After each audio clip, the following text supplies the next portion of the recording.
Channel पर आपका दिल से स्वागत है। इस चैनल पर वीडियोस श्रृंखलाबद्ध अपलोड किए जाते हैं, इसलिए वीडियोस क्रमबद्ध रूप से प्राप्त करने हेतु सब्सक्राइब करना आवश्यक है। अतः यदि अभी तक चैनल सब्सक्राइब नहीं किया है तो अभी सब्सक्राइब कर लीजिए। आज हम पृष्ठीय क्षेत्रफल व आयतन की श्रृंखला में शंकु के पृष्ठीय क्षेत्रफल एवं आयतन के बारे में विस्तार से चर्चा करेंगे। सूत्रों के बारे में पूर्व के वीडियोस में हम चर्चा कर चुके हैं, इसलिए आइए हम कुछ महत्वपूर्ण सवालों को ही हल करते हैं। सीधे ही सवाल हल करते हैं।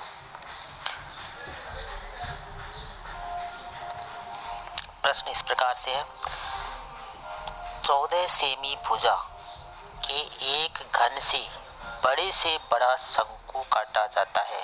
शंकु का आयतन ज्ञात कीजिए। हमारे पास एक घन है और उस घन की भुजा 14 सेमी है,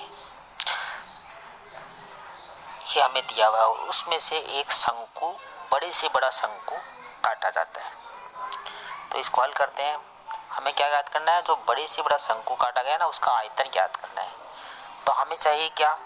उस शंकु की ऊंचाई चाहिए और त्रिज्या चाहिए। तो देखिए कैसे ज्ञात करते हैं। 14 सेमी भुजा वाले घन से बड़ा शंकु काट कर निकालना है। तो आधार की त्रिज्या, आधार बड़े से बड़ा आधार 14 सेमी हो सकता है, अर्थात उस वृत्त में व्यास 14 होगा। तो आधार की त्रिज्या भुजा बटा 2 बराबर 14 बटा 2 बराबर 7 सेमी होगी। यानी जो शंकु काटा जाएगा, जो बड़े से बड़ा शंकु काटा जा सकता है, उसकी त्रिज्या 7 सेमी होगी। आधार की त्रिज्या 7 सेमी होगी। बड़े से बड़ा शंकु काटा जा सकता है, उसका व्यास 14 होगा, तो जिसका आधा 7 हो गया। अब बड़े से बड़े शंकु की ऊंचाई कितनी होगी? वो घन की भुजा के बराबर ही हो सकती है, यानी शंकु की ऊंचाई h बराबर 14 होगी। अब हमें ऊंचाई मिल गई शंकु की 14 सेमी, त्रिज्या मिल गई 7 सेमी। हम आसानी से शंकु का आयतन ज्ञात कर सकते हैं। अतः वह शंकु जो 14 सेमी भुजा के घन से काटा जा सकता है, बड़े से बड़ा शंकु, उसका आयतन होगा 1/3 पाई आर स्क्वायर एच। तो अब हम मान रखते हैं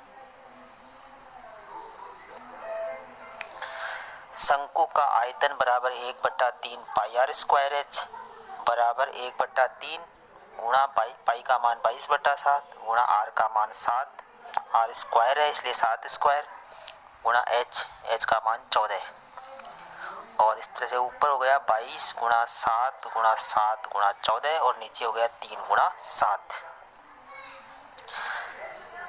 और 7 को 7 से काट दिया, एक 7 तो कट गया, तो हमारे पास बचा 22 गुणा 7 गुणा 14 बटा 3। 22, 7 और 14 को गुणा कर दिया और 3 का भाग लगा दिया। इस प्रकार से 718.67 घन सेमी हमारा आयतन होगा उस शंकु का जो घन से काटा गया है।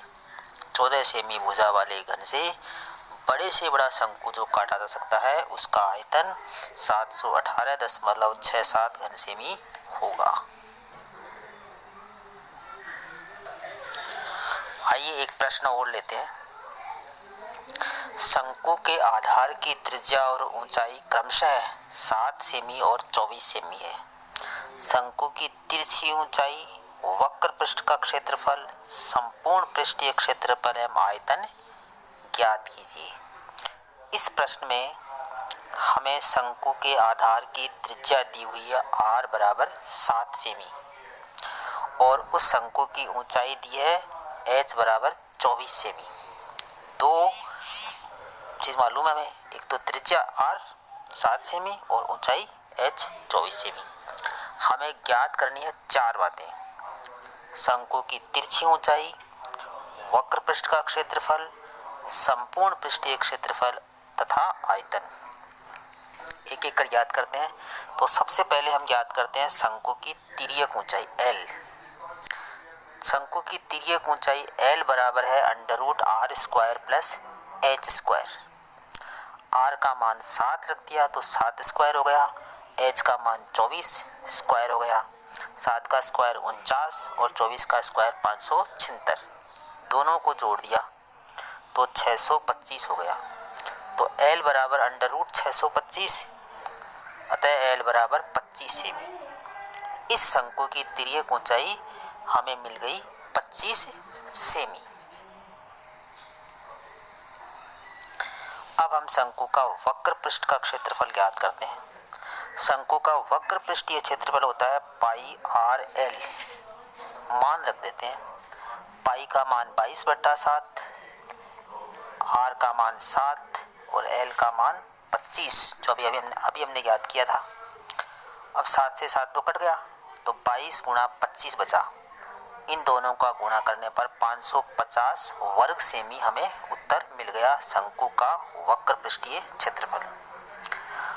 आइए हम ज्ञात करते हैं शंकु का संपूर्ण पृष्ठीय क्षेत्रफल, जिसका सूत्र क्या होता है, पाई आर और ब्रैकेट में r प्लस एल।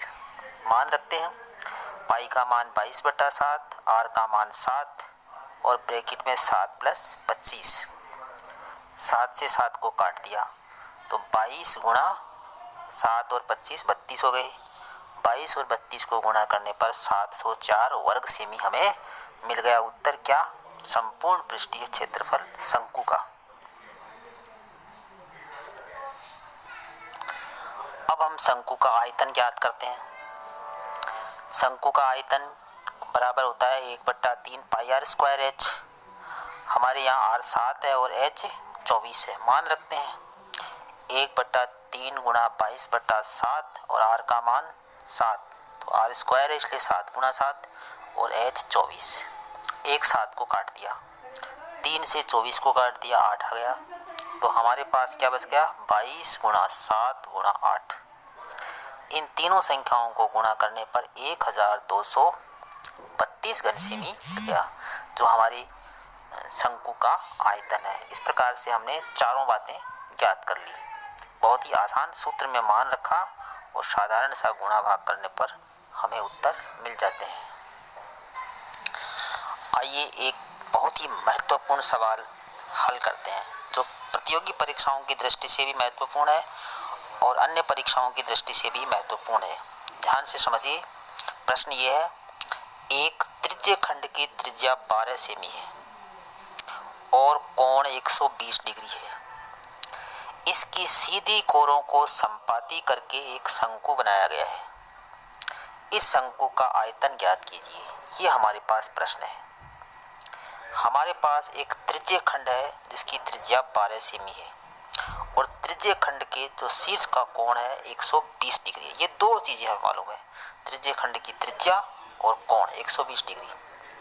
अब करते हैं क्या है, इस त्रिज्य खंड के सीधी कोरों को मिला दिया और इस शंकु बन गया।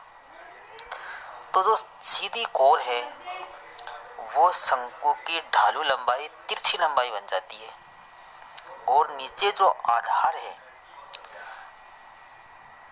त्रिज्य खंड की जो चाप बनता है, जो AB की द्वारा दिखाया गया चित्र में, उस चाप को अगर मोड़ करके बनाएंगे तो एक वृत्त बन जाएगा, यानी शंकु का आधार बन जाएगा।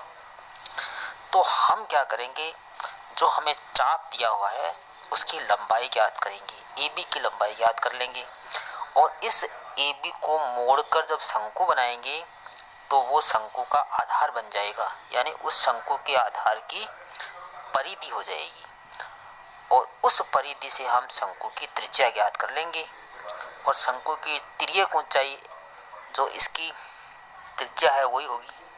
त्रिज्य खंड की जो त्रिज्या है वो शंकु की लंबाई होगी। तो आइए सबसे पहले हम त्रिज्य खंड के चाप की लंबाई ज्ञात करते हैं। प्रश्नानुसार त्रिज्य खंड के चाप AB की लंबाई, चाप की लंबाई बराबर होती है पाई आर थीटा बट्टा 180 डिग्री। यहाँ पर चाप की लंबाई L बराबर हो गई, पाई का मान 3.14, R का मान 12, त्रिज्य खंड की त्रिज्या जो सवाल में दी हुई है, गुणा 120 त्रिज्य खंड का कोण बट्टा 180। इनको सरल करने पर 25.12 सेंटीमीटर आ गया। चाप की लंबाई आ गई, AB आ गया। यदि त्रिज्यीय खंड AOB को काटकर एवं सीधी कोरों को मिलाएं तो एक प्राप्त जो शंकु होगा उसमें AO शंकु की तिर्यक लंबाई, तिर्यक ऊंचाई बन जाती है। अर्थात यहाँ पर शंकु में L का मान 12 सेमी हो जाता है। जो त्रिज्यीय खंड में त्रिज्या थी वो शंकु में तिर्यक लंबाई हो गई 12 सेमी, और चाप जो AB हमने ज्ञात किया है, चाप की लंबाई, वो शंकु के आधार का वृत्त बन गया जिसकी त्रिज्या हम R मान लेते हैं। चाप जो AB है जिसकी लंबाई हमने ज्ञात की है, चाप की लंबाई AB, वो शंकु के लिए 2πr होगी, परिधि हो गई शंकु के लिए। तो हम मान रखते हैं 2 गुणा पाई का मान 3.14 गुणा R बराबर 25.12। 25.12 हमने चाप की लंबाई ज्ञात की है जो यहाँ पर शंकु में परिधि बन गई। इसको सरल करने पर R बराबर 4 आ गया, अर्थात शंकु की त्रिज्या हमें मिल गई R 4, और तिरछी लंबाई L है। हमें आयतन ज्ञात करना है, इसलिए हमें H की आवश्यकता है। तो हम H ज्ञात करते हैं। हमें मालूम है L स्क्वायर बराबर होता है H square plus R square. L का मान 12, तो 12 का स्क्वायर बराबर H स्क्वायर प्लस 4 स्क्वायर। अब H स्क्वायर बराबर हो गया 12 का स्क्वायर में से 4 का स्क्वायर घटा देंगे, 144 में से 16 घटा देंगे तो H स्क्वायर बराबर 28 आ गया। H बराबर 28 का वर्गमूल लेते हैं। 28 का वर्गमूल गणना द्वारा 11.31 सेमी आ गया H का मान। अब हमें H मिल गया शंकु का, और शंकु की त्रिज्या हमें मालूम है जो 4 आई थी। इस तरह से शंकु का आयतन हम ज्ञात कर सकते हैं। सूत्र है πr स्क्वायर H, मान रख देते हैं 1/3 गुणा 3.14 पाई का मान गुणा R का मान 4 स्क्वायर लिख दिया, और H का मान 11.31। इन सबको गुणा करके 3 का भाग लगा देंगे, यानी सरल करने पर हमारा उत्तर आ गया 189.14 घन सेमी। इस प्रकार से हमने शंकु का आयतन ज्ञात कर लिया जो त्रिज्यीय खंड से बनाया गया था। बहुत ही महत्वपूर्ण सवाल है, आशा है आपको समझ में आया होगा।